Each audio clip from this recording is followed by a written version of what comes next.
அந்த இது பார்த்துட்டு மேடம் தெரிஞ்சுமே என்னை வந்து ஏய் இங்கெல்லாம் ஒரு ஆம்பளையாட அத வேற ஞாபகப்படுத்திக்க. நெஞ்சமெல்லாம் பொண்ணா இருக்கு தம்பி, மறக்க முடியல. என்னை எப்ப பார்த்தாலும் மேடம் நையின்னு குடும்பத்துல அது வாங்கல இது வாங்கல, அது பிரச்சனை இது பிரச்சனை, எப்ப பாருங்க மேடம் நான் நிம்மதியா ஒரு நாள் கூட என்னால முடியலைங்க மேடம். எனக்கு அதெல்லாம் தேவையில்ல. எப்போ வரீங்க? எப்போ வரீங்க? எப்போ வரீங்க?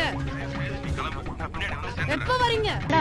மறுபடியும் மேடம் மேடம் சொல்லாத, என்னை பார்த்து பேசு. நீ எனக்கு துரோகம் பண்ணல. உனக்கு நான் துரோகம் பண்ண கிடையாது. நான் யதார்த்தமா போறதெல்லாம் நீ போய் வீட்டுல போய் நீ கேட்டுட்டு வந்திருக்கிற. கண்டு விட்டாளையா, சூச்சமத்தை கண்டு விட்டாளே. தாலியெல்லாம் அறுத்து என் வீட்டுக்கார என்னை பொழைக்க வேண்டாம். இவளுக்கு எதுக்கு மேடம் இந்த பொழப்பு? ஒரு பெண்ணுடைய நீங்க பாக்கல மேடம். நான் பாத்துட்டேன். இப்ப நீங்க யாரோ ஒருத்தர் வந்து சொன்னதுக்காக நீங்க இப்படி பேசுறீங்களே. ஒருவேளை அந்த பொண்ணு போய் நீ கேட்ட ஒவ்வொரு கேள்வி என்ன செருப்பால் அடிச்ச மாதிரி இருக்குடா.